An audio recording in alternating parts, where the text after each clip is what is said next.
Al-Kafi Salatullah ala syafi salamullah salamullah bimuhyiddin khallisna minal balwa ya Allah. Manaqib Syekh Abdul Muhyi. Syekh Abdul Muhyi adalah ulama tarekat Syattariyah, penyebar agama Islam di Jawa Barat bagian selatan.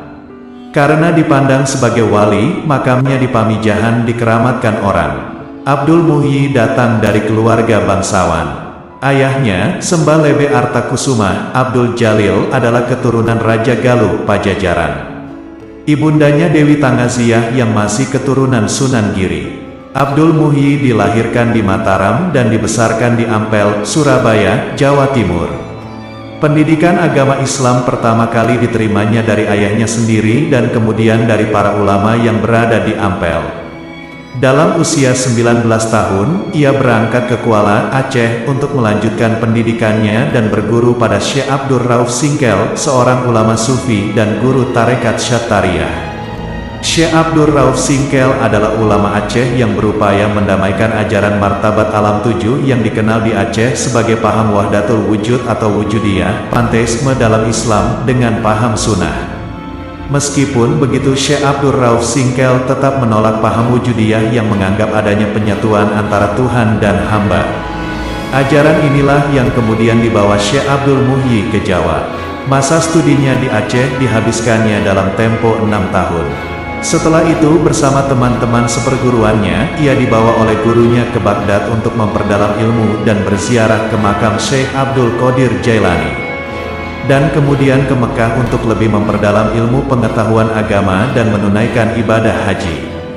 Sewaktu di Mekah beliau mimpi bertemu Rasulullah yang memerintahkan agar pulang ke tanah Jawa dan mencari gua tempat sidang Wali Songo dan juga tempat yang pernah untuk uzlah Syekh Abdul Qadir Jailani. Setelah menunaikan ibadah haji, Syekh Haji Abdul Muhyi kembali ke tanah Jawa dan menikah. Hari demi hari dilalui dengan baik, hingga suatu ketika beliau ingat pesan Rasulullah dalam mimpi agar mencari sebuah gua. Dan beliau meninggalkan Ampel untuk ke Mataram menghadap raja, serta orang tuanya yang menjadi pejabat di Mataram. Setelah menyampaikan maksud dan diterima serta diizinkan, Syekh Abdul Muhyi segera mulai melakukan pengembaraan ke arah barat bersama istri, dan ditemani beberapa prajurit yang diperintahkan untuk mengawal. Suatu ketika, rombongan itu tiba di Lebak Siu. Syekh berkenan untuk riyadoh mencari petunjuk di mana gua yang dicari. Setelah mendapatkan petunjuk, Syekh pun melanjutkan perjalanan ke arah barat dan mereka kemudian tiba di Dharma, termasuk daerah Kuningan, Jawa Barat. Atas permintaan masyarakat muslim setempat, ia menetap di sana selama 7 tahun untuk mendidik masyarakat dengan ajaran Islam. Sementara di Mataram, kedua orang tua Syekh gelisah dan meminta izin pada Sultan untuk menyusul sang anak. Akhirnya mereka bertemu di daerah Dharma dan ikut menetap di tempat tersebut. Dikarenakan harus meneruskan perjalanan, Syekh berkenan meninggalkan beberapa prajurit yang telah menguasai ilmu agama untuk menetap di Dharma, guna berdakwah di wilayah tersebut. Setelah itu ia kembali mengembara dan sampai ke daerah Pamengpek, Garut, Jawa Barat. Ia menetap di Pamengpek selama 1 tahun untuk menyebarkan agama Islam di kalangan penduduk yang ketika itu masih menganut agama nenek moyang. Setelah itu, rombongan bergegas untuk melanjutkan perjalanan. Pada suatu ketika, ayahanda Syekh Abdul Jalil jatuh sakit sehingga rombongan harus berhenti dan membuat pemukiman sementara. Banyak warga yang berdatangan untuk belajar, hingga pada suatu hari, akhirnya ayahnya meninggal dunia dan dimakamkan di tempat tersebut dan diberi nama Kampung Dukuh di tepi Kali Cikangan. Diaturlah untuk ada yang tinggal di tempat tersebut untuk menjaga makam serta mengajarkan agama. Beberapa hari setelah pemakaman ayahnya, ia melanjutkan pengembaraannya hingga ke daerah Batuwangi. Ia bermukim beberapa waktu di sana atas permintaan masyarakat. Setelah itu ia ke Lebak Siu, tidak jauh dari Batuwangi. Lagi-lagi atas permintaan masyarakat ia bermukim di sana selama 4 tahun. Pada masa 4 tahun itu ia berjasa mengislamkan penduduk yang sebelumnya menganut agama Hindu. Menurut cerita rakyat, keberhasilannya dalam melakukan dakwah Islam terutama dikarenakan kekeramatannya yang mampu mengalahkan aliran hitam. Di sini Syekh Haji Abdul Muhyi mendirikan masjid tempat ia memberikan pengajian untuk mendidik para kader yang dapat membantunya menyebarkan agama Islam dan lebih jauh ke bagian selatan Jawa Barat. Setelah 4 tahun menetap di Lebak Siu, tidak lama dari itu, Syekh bisa menemukan gua yang dikisahkan lewat mimpi.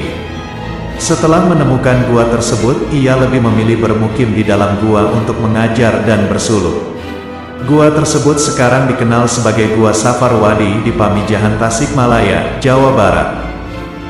Gua yang sekarang dikenal dengan nama Gua Pamijahan adalah warisan dari Syekh Abdul Qadir Al-Jailani yang hidup lebih dari 200 tahun sebelum Syekh Abdul Muhyi.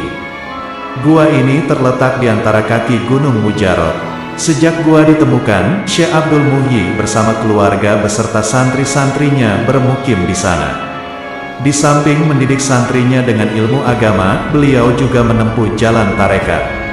Menurut pendapat yang masyhur, sampainya Syekh Abdul Muhyi ke derajat kewalian melalui tarikat Mutabaroh Satariyah yang silsilah kemursyidannya sampai kepada Rasulullah. Berikut silsilahnya: Rasulullah, Ali bin Abi Thalib, Sayyidina Hasan, Sayyidina Zainal Abidin, Imam Muhammad Bakir, Imam Jafar Shodiq, Sultan Arifin, Yasidis Sultan, Syekh Muhammad Maghribi, Syekh Arabi Yasidil Asyik, Sayyid Muhammad Arif, Syekh Abdullah Satari, Syekh Hidayatullah Syarmat, Syekh Haji Hudori, Sayyid Muhammad Goizi, Sayyid Wajhuddin, Sayyid Sifatullah, Sayyidina Abdi Muhib Abdullah Ahmad, Syekh Ahmad bin Muhammad Ahmad Kosos, Syekh Abdul Rauf, Syekh Haji Abdul Muhyi. Sekian lama mendidik santrinya di dalam goa, maka tibalah saatnya untuk menyebarkan agama Islam di perkampungan penduduk. Di dalam perjalanan, sampailah di salah satu perkampungan yang terletak di kaki gunung, bernama Kampung Bojong. Selama bermukim di Bojong, ia dianugerahi beberapa putra dari istrinya, Ayu Bakta. Di antara putra beliau adalah Dalem Bojong, Dalem Abdullah, Media Kusuma, Pakih Ibrahim. Menurut salah satu riwayat lisan, kehadirannya di Gua Safar Wadi itu adalah atas undangan Bupati Sukapura yang meminta bantuannya untuk menumpas aji-aji hitam Batara Karang di Pamijahan. Di sana terdapat sebuah gua tempat pertapaan orang-orang yang menuntut aji-aji hitam itu. Syekh Haji Abdul Muhyi memenangkan pertarungan melawan orang-orang tersebut hingga ia dapat menguasai gua itu. Ia menjadikan gua itu sebagai tempat pemukiman bagi keluarga dan pengikutnya. Di samping tempat ia memberikan pengajian agama dan mendidik kader-kader dakwah Islam, gua tersebut sangat sesuai baginya dan para pengikutnya untuk melakukan halwat menurut ajaran tarekat Syattariyah. Sekarang gua tersebut banyak diziarahi orang sebagai tempat mendapatkan berkah. Syekh Haji Abdul Muhyi juga bertindak sebagai guru agama Islam bagi keluarga Bupati Sukapura, Bupati Wiradadaha IV, Raden Subamanggala. Setelah sekian lama bermukim dan mendidik para santrinya di dalam gua, ia dan para pengikutnya berangkat menyebarkan agama Islam di Kampung Bojong, sekitar 6 km dari gua, sekarang lebih dikenal sebagai Kampung Bengkok, sambil sesekali kembali ke Gua Safar Wadi.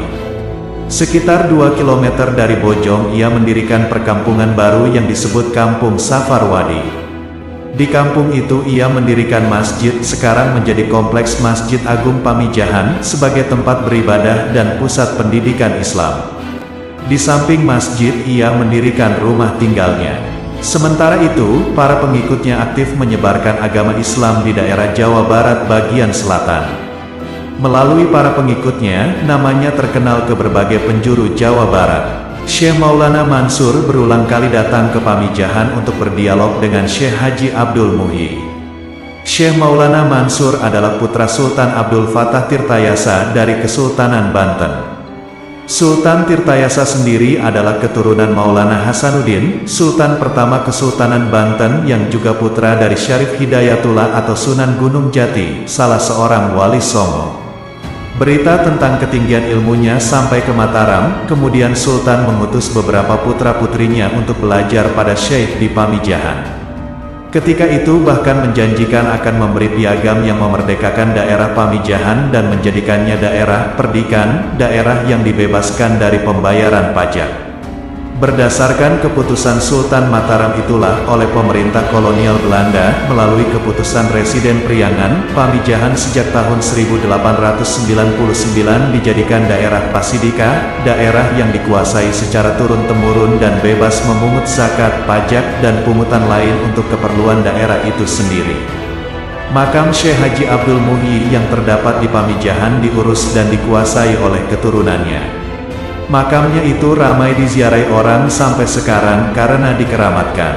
Sampai saat ini desa Pamijahan dipimpin oleh seorang khalifah, jabatan yang diwariskan secara turun-temurun, yang juga merangkap sebagai juru kunci makam dan mendapat penghasilan sedekah dari para peziarah. Karya tulis Syekh Haji Abdul Muhyi yang asli tidak ditemukan lagi. Akan tetapi ajarannya disalin oleh murid-muridnya. Di antaranya oleh putra sulungnya sendiri, Syekh Haji Muhyiddin yang menjadi tokoh tarekat Syattariyah sepeninggal ayahnya. Syekh Haji Muhyiddin menikah dengan seorang putri Cirebon dan lama menetap di Cirebon. Ajaran Syekh Haji Abdul Muhyi versi Syekh Haji Muhyiddin ini ditulis dengan huruf pegon, Arab Jawi, dengan menggunakan bahasa Jawa, baru pesisir. Naskah versi Syekh Haji Muhyiddin itu berjudul Martabat Kang Pitutu, Martabat Alam 7, dan sekarang terdapat di Museum Belanda. Ajaran Martabat Alam 7 ini berawal dari ajaran tasawuf Wahdatul Wujud, kesatuan wujud yang dikembangkan oleh Ibnu Arabi.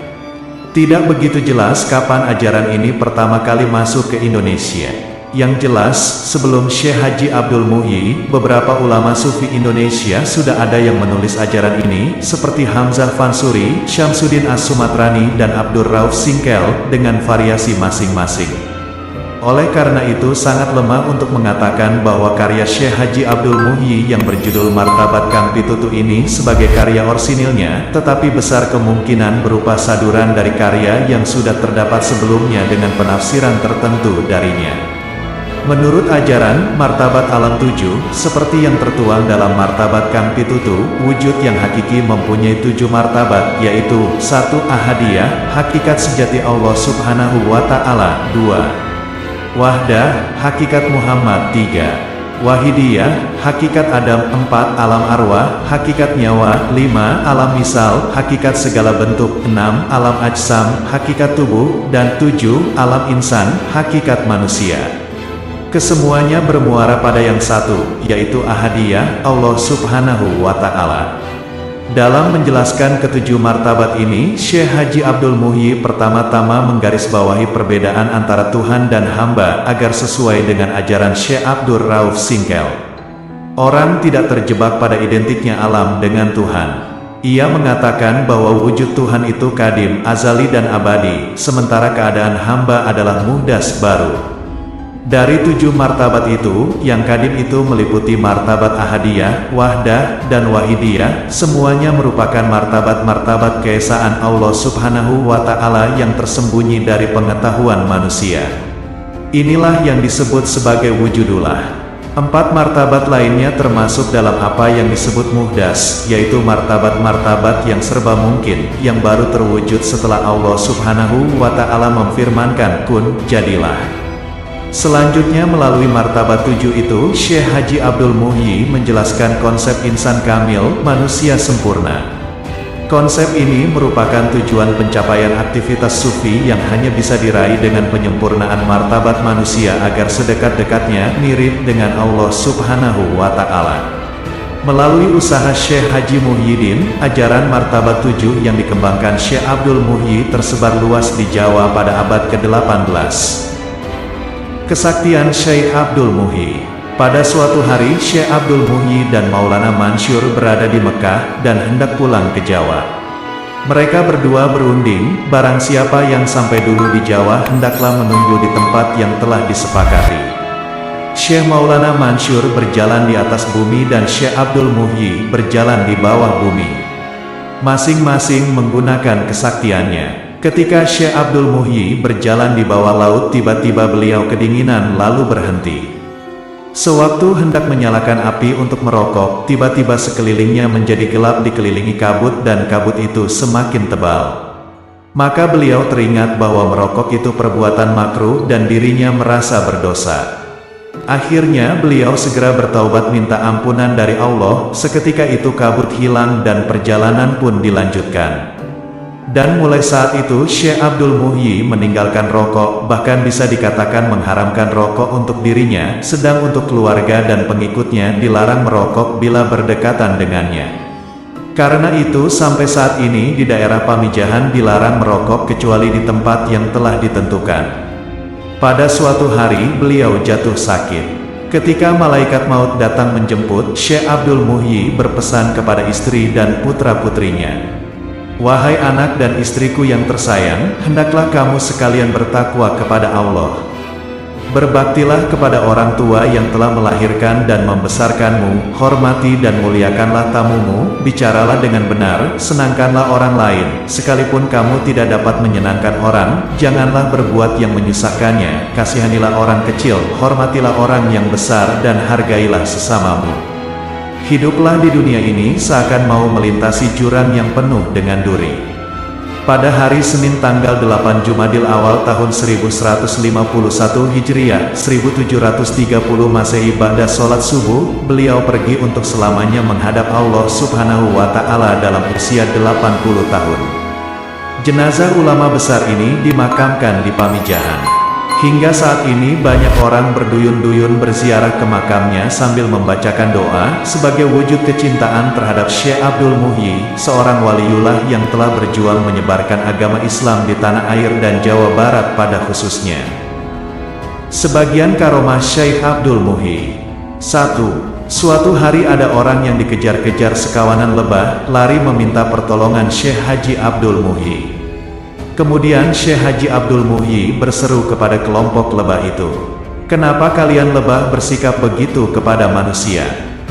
Apakah kalian tak mengerti di dalam tubuh manusia lahir dan batin adalah Thauf la ilaha illa Allah?" Lebah-lebah itu langsung mati. Lalu tubuh orang itu seperti keluar asap. Ia selamat tanpa bekas luka apapun. 2. Ada seseorang membawa istrinya yang buta setelah melahirkan. Kemudian dia menemui Syekh Haji Abdul Muhyi untuk minta kesembuhan. Oleh Syekh Haji Abdul Muhyi, mereka diajak zikir, membaca kalimat tahlil la ilaha illa Allah sebanyak 165 kali di masjid.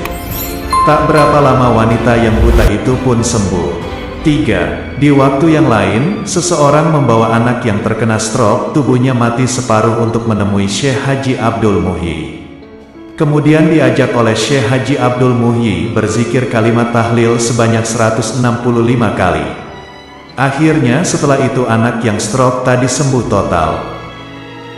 4. Ada lagi orang yang tidak bisa tidur selama 11 hari dan minta tolong kepada Syekh Haji Abdul Muhyi. Orang itu juga diajak berzikir sebanyak 165 kali dan lagi-lagi orang tadi akhirnya bisa tidur. 5. Syekh Haji Abdul Muhyi juga menolong orang lewat karamahnya untuk memperbanyak hasil panen dan ternak kerbau. 6. Syekh Haji Abdul Muhyi juga dikenal kesaktiannya. Beliau mengalahkan 2 tukang sihir sakti dan kemudian 2 penyihir itu menjadi murid-muridnya.